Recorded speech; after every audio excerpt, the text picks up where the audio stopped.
ठीक है। देखिए क्वेश्चन दिया हुआ है बाबू, the motor of an engine is rotating about its axis with angular velocity of, है ना, 100 आरपीएम। तो यहां पे एंगुलर वेलोसिटी जो दी गई है रोटेशन की इनिशियल, वो 100 आरपीएम है।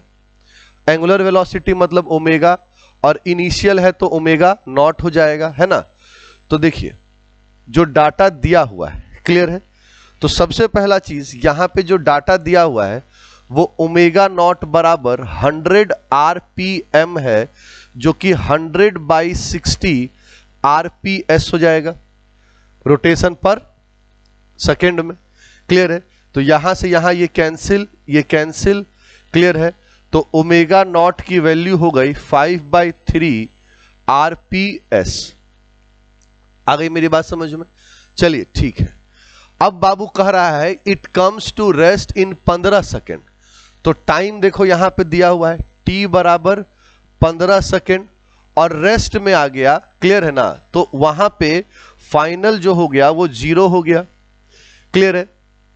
अब कह रहा है कि assuming constant deceleration, obviously negative acceleration होगा, रुकेगा तब, calculate the number of revolution made by it before coming to rest. तो सबसे पहला चीज हमको क्या करना है बाबू, कि ये जो कांस्टेंट एंगुलर डी एक्सेलरेशन है, ये कांस्टेंट एंगुलर डी एक्सेलरेशन हमको फाइंड कर लेना है, क्लियर है। तो देखिए हमारे पास फॉर्मूला क्या है, हमारे पास फॉर्मूला है omega minus omega naught is equal to alpha T, clear है। So alpha equals to omega minus omega naught upon T, final 0 है, क्लियर है। तो अल्फा इक्वल्स टू क्या हो जाएगा बाबू, 0 माइनस, क्लियर है ना, 5/3 अपॉन में 15, क्लियर है, जो कि -5 बटा, क्लियर है, 15 × 3 हो जाएगा, क्लियर है। इसको काटो, क्लियर है ना, तो कट गया 3 बार में, तो ये हो गया -1/9, क्लियर है ना, कहीं कोई दिक्कत नहीं है। अब यहां पे आपसे जो पूछ रहा है, क्लियर है ना, इस बात को समझिए कि यहां पे जो आपसे पूछ रहा है वो क्या पूछ रहा है, वो आपसे पूछ रहा है number of revolution before coming to rest. तो मेरी बात समझिए बाबू, क्लियर है ना, ये तो ओमेगा नॉट की वैल्यू दी गई है, टाइम की वैल्यू दी गई है, अल्फा आ गया। तो अगर आप मेरी बात समझिए, है ना, यहां पे हमको अगर निकालना है calculate the number of revolution, that means कि जब एक रिवॉल्यूशन उसने कंप्लीट करा होगा तो 2π एंगल स्विच किया होगा, मेरी बात समझ में आ गई। दूसरा किया होगा तो अगला 2π, तीसरा किया होगा तो अगला 2π, ऐसे करते हुए 2π करते हुए आगे जा रहा होगा। तो हम टोटल 2π को स्प्लिट कर दें तो नंबर ऑफ रिवॉल्यूशन हमारे पास निकल जाएगा, क्लियर है ना। तो कहने का मतलब देखो यहीं से थोड़ा सा चेंज कर देते हैं, जो ओमेगा नॉट है बाबू, जो कि 5/3 आरपीएस है रोटेशन पर सेकेंड, इसका मतलब ये जो है 5/3 × 2π, क्लियर है, रेडियन पर सेकेंड में ये आंसर आ गया, नहीं हो जाएगा, रेडियन पर सेकेंड में चेंज कर दिए क्या, 5/3 × 2π रेडियन, ये प्रति सेकेंड स्विप कर रहा होगा। उसी तरह से अगर अल्फा की वैल्यू -1/9 आ गई तो ये -1/9 × 2π, क्लियर है, रेडियन पर सेकेंड स्क्वायर, इतना ये एंगल स्विप कर रहा होगा, क्या सही ना। अब देखिए तो ये हो गया अल्फा, टाइम दिया हुआ है, टोटल कितना एंगुलर डिस्प्लेसमेंट करेगा उसको निकाल लिया जाए। तो एंगुलर डिस्प्लेसमेंट देखिए थीटा बराबर omega naught T plus 1/2 alpha T square होगा, क्लियर है।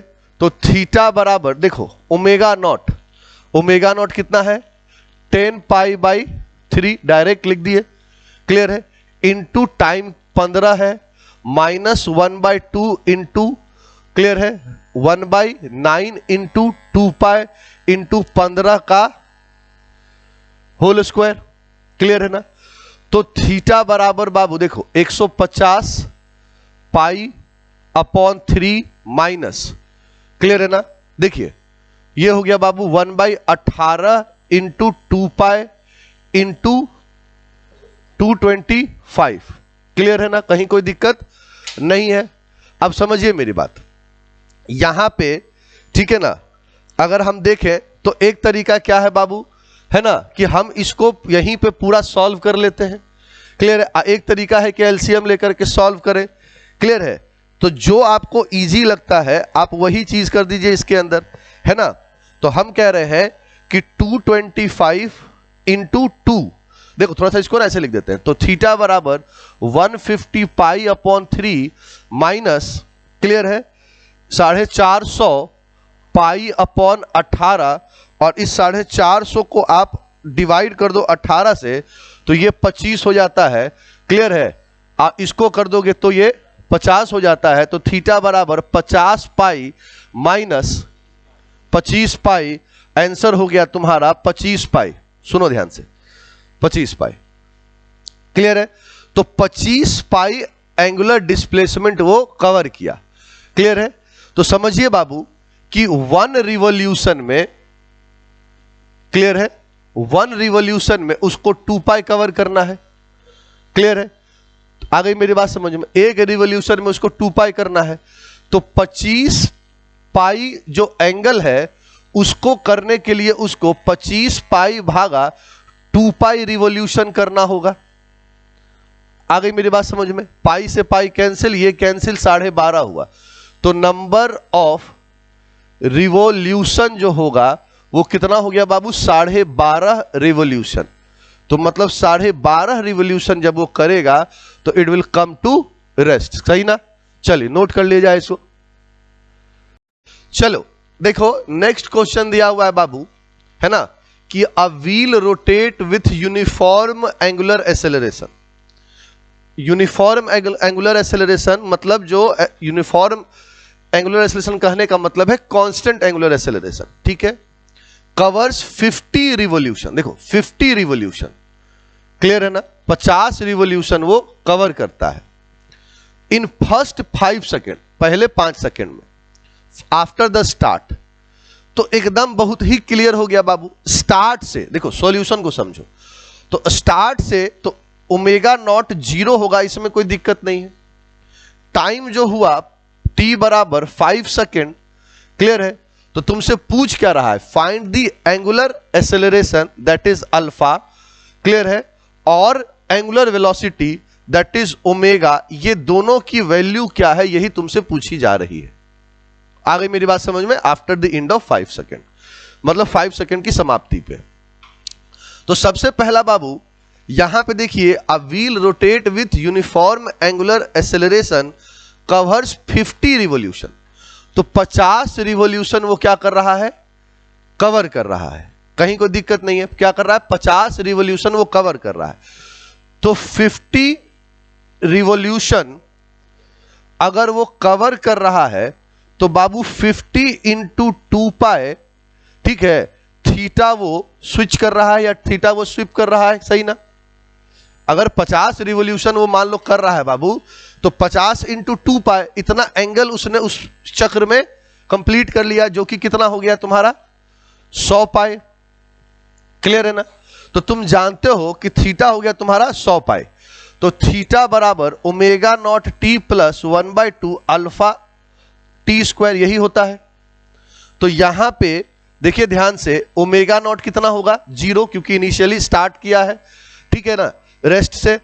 तो थीटा बराबर, या ऐसे आप लिखो 100 pi is equal to 1/2 into alpha, clear है, अल्फा इंटू 5 का स्क्वायर होगा बाबू, क्लियर है। तो इसको आप लिख सकते हो 100 pi is equal to 25 pi upon 2, ठीक है, सॉरी 25 अल्फा, 5 का स्क्वायर 25 अल्फा अपॉन 2, 25 चौके 100 कट गया ये, क्लियर है। तो अल्फा बराबर 8 पाई, क्लियर है, रेडियन पर सेकेंड स्क्वायर हो गया कि नहीं हो गया। आ गई मेरी बात समझ में, कहीं कोई दिक्कत नहीं है। जब आपको अल्फा मिल गया, ठीक है ना, तो ये चीज आपको मिल गया। अब आपको ये पूछ रहा है ओमेगा, तो आप जानते हो बाबू कि omega minus omega naught equals to alpha t होता है, सीधा बात है। तो ओमेगा बराबर अल्फा टी डायरेक्ट होगा क्योंकि ये 0 है, ठीक है ना। तो ओमेगा बराबर क्या होगा, देखो अल्फा हो गया 8 पाई और टाइम है 5, तो ओमेगा बराबर 40 पाई रेडियन पर सेकेंड हो गया। दोनों आंसर आ गया कि नहीं आ गया, ठीक है। चलिए इसको भी नोट कर लिया जाए।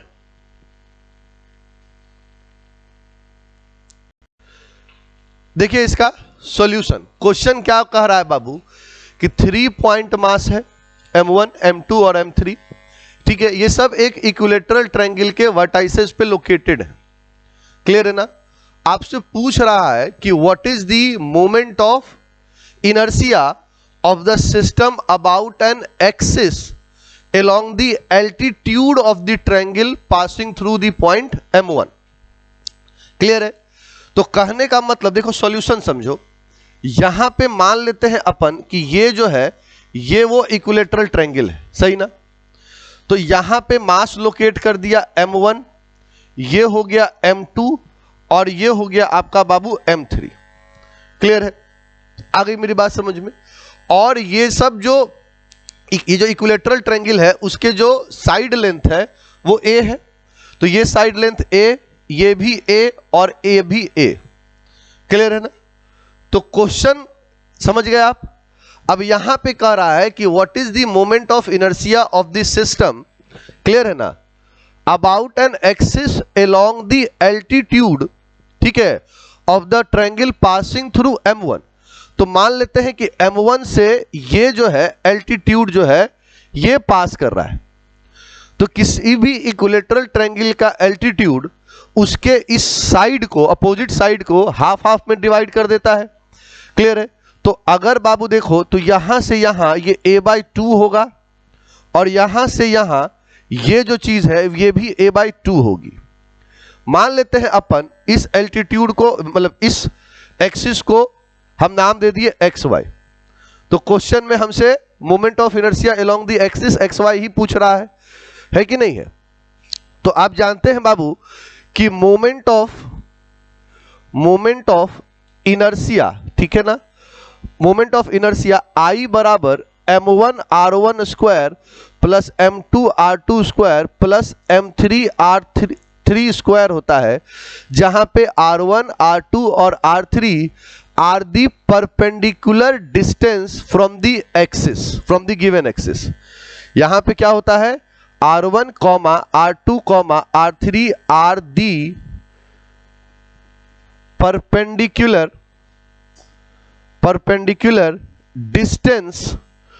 Distance from the given axis, ठीक है ना। परपेंडिकुलर होगा गिवन एक्सिस से, है ना। तो I बराबर, आप समझिए M1 और इस एक्सिस से इसकी परपेंडिकुलर दूरी कितनी है, 0 है, क्लियर है ना, 0 है। तो ये क्या हो गया 0 का स्क्वायर प्लस M2 और इस एक्सिस से M2 की परपेंडिकुलर दूरी a/2 है, तो a/2 का होल स्क्वायर प्लस M3 और उससे इसकी दूरी कितनी है बाबू a/2 का होल स्क्वायर। ये तो 0 हो गया, तो I बराबर M2 plus M3 into a²/4 हो गया कि नहीं हो गया। डायरेक्ट a/2 का होल स्क्वायर कॉमन ले लिए तो बचा क्या M2 प्लस M3, ठीक है, M2 plus M3 into a²/4 और यही इसका क्या हो गया मोमेंट ऑफ इनर्शिया, ठीक है ना। चलिए इसको भी देखिए। अब नेक्स्ट क्वेश्चन है बाबू कि a sphere of radius 10 centimetre दिया हुआ है। तो सबसे पहला सॉल्यूशन देखिए, तो यहां पे रेडियस जो है r बराबर 10 सेंटीमीटर बराबर 10 इंटू 10 का पावर -2 मीटर कन्वर्ट कर लिया। मास जो दिया हुआ है स्फीयर का वो m बराबर 1 kg दिया हुआ है। तो अब आपसे पूछ रहा है कि what is the moment of inertia, ठीक है। तो मोमेंट ऑफ इनर्शिया पूछ रहा है और उसमें पहला पूछ रहा है अबाउट इट्स डायामीटर, है ना। तो अबाउट इट्स डायामीटर, ठीक है, जो मोमेंट ऑफ इनर्शिया होता है वो I बराबर क्या होता है 2/5 mr स्क्वायर होता है ना, क्या होता है 2/5 mr स्क्वायर। क्लियर है? तो तुम्हारे पास सारा वैल्यू तो है, ये है 2/5 तुमको पता ही है, दिया ही हुआ है, m तुमको 1 किलो है दिया हुआ है, रेडियस तुमको दिया हुआ है, पुट कर दो, जो आएगा वो इसका आंसर हो जाएगा। दूसरा, ठीक है, अबाउट इट्स टेंजेंट है ना, अबाउट इट्स टेंजेंट, तो टेंजेंट के अलोंग जो मोमेंट ऑफ इनर्शिया होता है वो I बराबर 7 क्या होता है 5 mr स्क्वायर। इसमें भी तुमको सारा वैल्यू पता है, पुट कर दो, जो आएगा वो इसका फाइनल क्या हो जाएगा, आंसर हो जाएगा। ठीक है ना, चलिए नोट किया जाए। देखिए क्वेश्चन पूछ रहा है तुमको, calculate the moment of inertia of a cylinder of length, length दिया हुआ है मतलब हाइट दी गई है सिलेंडर की 150 सेंटीमीटर, रेडियस दिया हुआ है 5 सेंटीमीटर और डेंसिटी दी गई है 8 ग्राम पर सेंटीमीटर क्यूब। क्लियर है ना? तो हम तरीका समझा रहे हैं। सबसे पहला चीज मान लो कि ये वो सिलेंडर है, ठीक है, तो ये सिलेंडर है, तो सिलेंडर का सेंटर ऑफ मास सिलेंडर का मोमेंट ऑफ इनर्शिया निकालना है, तो यहां पे आप एक पॉइंट ले लो, ठीक है ना। अब समझ गए, ये हो गया तुम्हारा एक्स एक्सिस, ये हो गया तुम्हारा वाई एक्सिस और ये हो गया तुम्हारा जेड एक्सिस। क्लियर है ना? तो बाबू moment of inertia along Z axis, this is the X Z axis and this Z axis is the axis passing through the cylinder, यही वो एक्सिस है, ठीक है, जिसको हम सिलेंडर की एक्सिस कहेंगे, जेड एक्सिस। तो आप जानते हैं बाबू कि I Z theorem of perpendicular axis, I Z बराबर आई एक्स प्लस आई वाई होता है, याद रखना है। क्लियर है ना? हम सिलेंडर का मोमेंट ऑफ इनर्शिया सेपरेटली निकाल के भी बता देंगे, यहां पे फॉर्मूला है, बस याद रखना। तो और आई एक्स बराबर आई वाई होता है और इसकी वैल्यू होती है, देखिए 1/12 m 3r square plus h square. ये फॉर्मूला होता है किसकी, moment of inertia along X axis या along the Y axis, 1/12 m 3r square plus h square. Clear है? आ गई मेरी बात समझ में? और moment of inertia along Z axis, clear है, ये होता है बाबू 1/2 mr स्क्वायर। कहीं कोई दिक्कत? समझ गए मेरी बात? ये फॉर्मूला आपको याद रखना था, ठीक है ना। तो जब आपको ये फॉर्मूला याद है, क्लियर है, तो इसी एक्सिस के अलोंग पूछ रहा है, तो आपको चाहिए क्या, रेडियस तो दिया ही हुआ है, रेडियस जो है इस क्वेश्चन में दिया ही हुआ है, आपको क्या चाहिए, आपको मास चाहिए, ठीक है ना। तो यहां पे देखिए सिलेंडर का लेंथ, सिलेंडर की रेडियस और सिलेंडर की डेंसिटी दी गई है। क्लियर है ना? तो बाबू देखिए डेंसिटी रो बराबर 8 ग्राम पर सेंटीमीटर क्यूब है, जिसको हम लोग 8 × 10⁻⁻3, क्लियर है ना, -3, ठीक है, kg पर सेंटीमीटर क्यूब लिखेंगे, लिख सकते हैं। हम क्या कर रहे हैं, हम इसको कन्वर्ट कर दे रहे हैं किसके अंदर, या देखो अगर इसमें भी थोड़ा सा गड़बड़ है ना, तो एक काम करते हैं, डायरेक्ट लास्ट में कन्वर्ट कर लेना तो इजी रहेगा, यहां पे थोड़ा सा कॉम्प्लेक्स हो सकता है, ऐसे यहां पे भी कर सकते हो। तो मेरा कहना है बाबू, देखिए डेंसिटी दिया हुआ है किस में, सीजीएस में दिया हुआ है, मेरी बात सुनिए ध्यान से, डेंसिटी सीजीएस में दिया हुआ है, हाइट और रेडियस ये दोनों भी सीजीएस में दिया हुआ है, दिया हुआ है कि नहीं दिया हुआ है। तो जो मास आएगा वो सीजीएस में आएगा, फाइनल मास, और उसको केजी में कन्वर्ट करना ज्यादा इजी है बनिस्पत इसके, है ना। तो देखिए ध्यान से, तो मास बराबर क्या होता है बाबू, देखिए density equals to mass by volume, तो मास बराबर क्या होगा, डेंसिटी इनटू वॉल्यूम, सही ना। क्लियर है? तो डेंसिटी तुम्हारी कितनी हो गई बाबू, 8 × वॉल्यूम, सिलेंडर का वॉल्यूम का फॉर्मूला क्या होता है, V बराबर πr²h, ये फॉर्मूला होता है ना। तो पाई, क्लियर है, R का मतलब 5 का स्क्वायर और h मतलब 150। क्लियर है? बात समझ में आ रही है कि नहीं आ रही है? तो यहां पे इस सारी वैल्यू को आप क्या कर लो कि कैलकुलेट कर लो। तो आप जो सारा वैल्यू कैलकुलेट करोगे है ना, तो आपको कितना मिलेगा देखो। तो 8 इंटू 3.14, सबको हम डायरेक्ट कन्वर्ट करते हुए लिखते चले जा रहे हैं। क्लियर है? इंटू 25 इंटू, ठीक है, 150, तो ये आपको आ गया 94200 ग्राम। बात समझ में आ गई? कितना आ गया ये?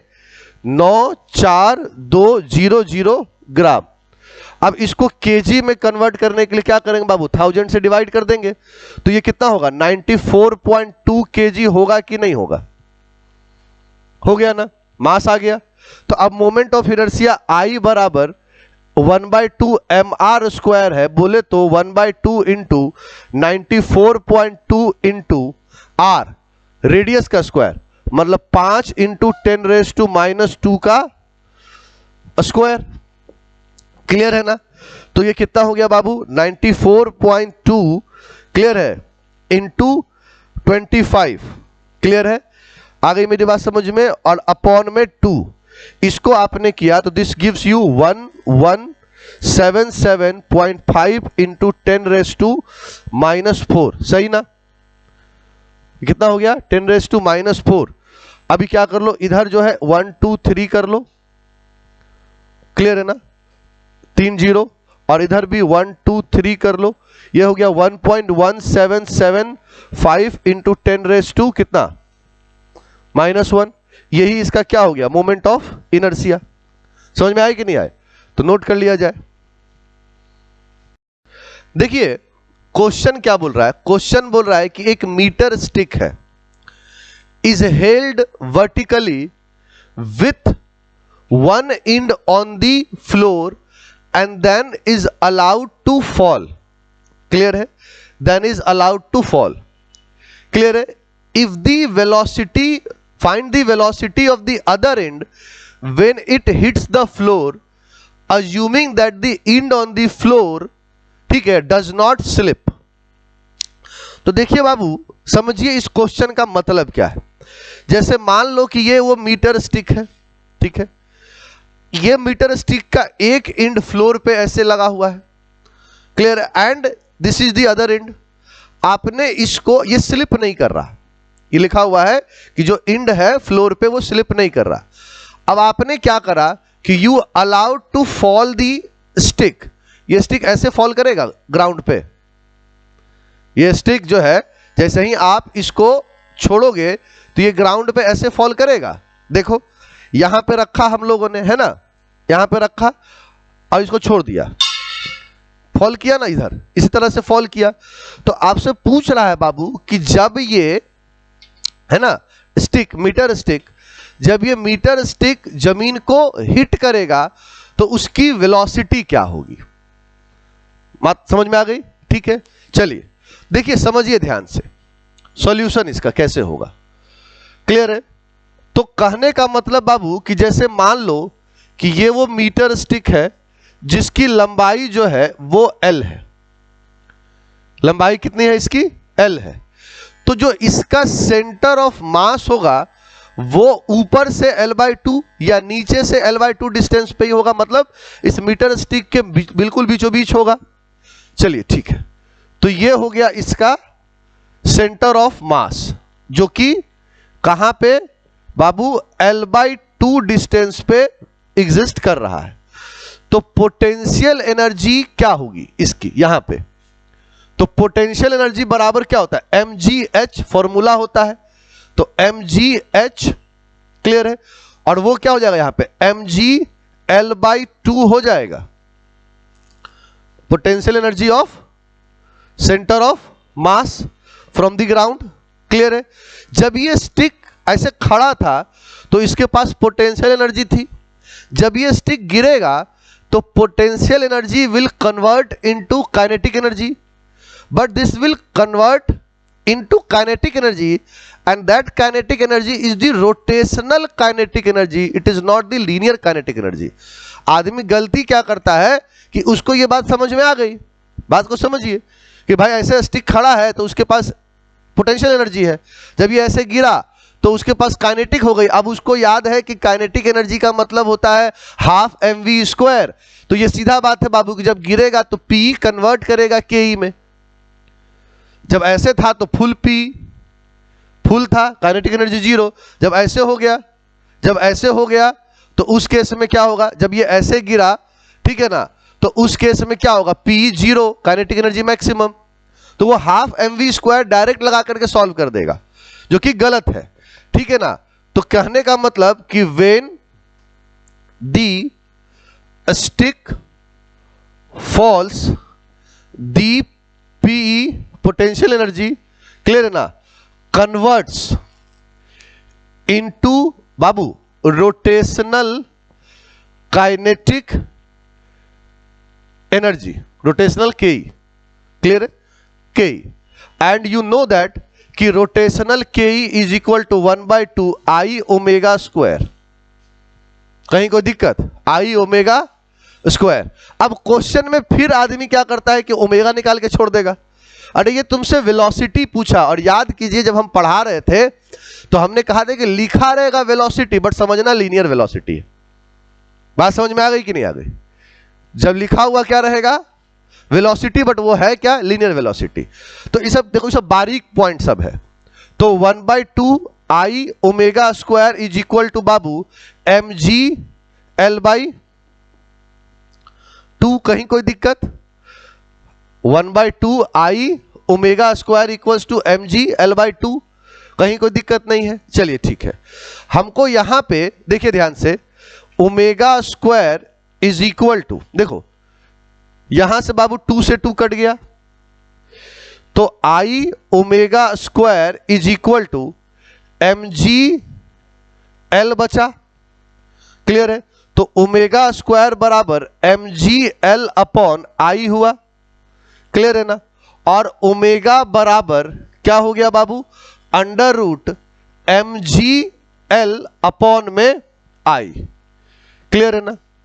बट अब यहां पे देखिए ध्यान से सुनिए, ठीक है ना। यहां पे सबसे पहला चीज, ठीक है, कि हमको I या तो मोमेंट ऑफ इनर्शिया दिया हुआ होना चाहिए था, क्लियर है, नहीं दिया हुआ है। पर याद कीजिए एक स्ट्रेट रॉड का मोमेंट ऑफ इनर्शिया हम आपको निकाल के बताए हैं, क्या होता है, ml²/3, क्लियर है। तो मोमेंट ऑफ इनर्शिया ऑफ क्या, स्टिक इज I बराबर ml²/3, बैठा दीजिए उसके अंदर, है ना। तो ओमेगा, सुनो ना, यहीं पर रखते हैं, ω², बाद में कन्वर्ट कर देंगे। तो ω² बराबर mg L upon ml² upon क्या हो जाएगा बाबू, 3। m से m कैंसिल, ये एक l कैंसिल, ये चला गया। तो ω² बराबर 3g अपॉन l हुआ, तो ओमेगा बराबर √3gl हो गया, क्लियर है। अब तुमको याद होना चाहिए कि v बराबर r ओमेगा होता है, पढ़े हुए आप, v बराबर क्या होता है, r ओमेगा। तो अब देखिए r क्या है बाबू, रेडियस, क्लियर है। अब आदमी क्या करेगा, तो देखो यहां पे भी गलती करेगा कि इसका सेंटर ऑफ मास L/2 पे था, तो जब आप इसको गिराओगे तो आप r कितना लोगे, L/2 नहीं, जब ये गिरेगा तो ये पूरा रेडियस होगा, L रेडियस होगा, समझे मेरी बात। तो L/2 लेने के चक्कर में, और ऑप्शन में L/2 लेकर के भी वैल्यू रहती है, तो आपने जैसे ही L/2 लेकर के बनाया वो भी ऑप्शन मिल गया, आपको लगा वही सही है, जबकि एक्चुअल में वो सही नहीं होता है, क्लियर है ना। तो याद रख, आप बस सोचिए कि जब वो गिरेगा तो यहां से ऐसे थोड़े गिरेगा हाफ पार्ट, वो पूरा गिरेगा, तो ये पूरा उसका रेडियस होगा, क्लियर है ना। तो चलिए, तो यहां पे देखिए v बराबर L ओमेगा होगा, नहीं बाबू, L r की जगह पे L, तो ओमेगा बराबर क्या हो गया, v अपॉन L, इसको यहां पे बैठा दीजिए, क्लियर है। तो क्या हो गया, v upon L equals to √3g by L। अब देखो v बराबर √3g इंटू L, और इधर में √L अलग कर दिए, ये अंडर से अंडर कट गया, √L बचा, तो v बराबर √3g L हो गया। सारा वैल्यू तो तुमको पता ही है, मीटर स्टिक की लेंथ, नाम में लिखा हुआ मीटर स्टिक मतलब 1 मीटर, क्लियर है। तो v बराबर √3 इंटू 9.8 या 10 ले लो, ठीक है ना, और इंटू 1, तो v बराबर √, ठीक है ना, 24 के 4 हाथ में 2, 27 2 29, ठीक है ना, तो v बराबर √29.4 मीटर पर सेकेंड, यही इसका आंसर होगा। बात समझ में आई कि नहीं आई? ठीक है, नोट कर लिया जाए। तो देखिए अगला क्वेश्चन है ना, कि a thin metal hoop of radius दिया हुआ है, ठीक है, रेडियस दिया हुआ r बराबर 0.25 मीटर एंड मास 2 kg। तो मास m बराबर क्या है बाबू आपका 2 kg। Starts from rest and rolls from an inclined plane if the linear velocity on reaching the foot of the plane is 2 metre पर सेकेंड। लीनियर वेलोसिटी क्लियर कर दिया, तो what is the rotational kinetic energy, clear है। तो देखो figure बनाने की कोई जरूरत है नहीं, ऐसा नहीं है कि इसमें कोई फिगर वगैरह बनाने का कोई जरूरत है, क्लियर है। तो कहने का मतलब कि तुमसे रोटेशनल काइनेटिक एनर्जी पूछ रहा है, क्लियर है ना। तो बाबू सबसे पहला जब आप क्वेश्चन देखें तो रोटेशनल काइनेटिक एनर्जी जिसको हम सिंपली के ई बराबर 1/2 आई ओमेगा स्क्वायर यही लिखते हैं।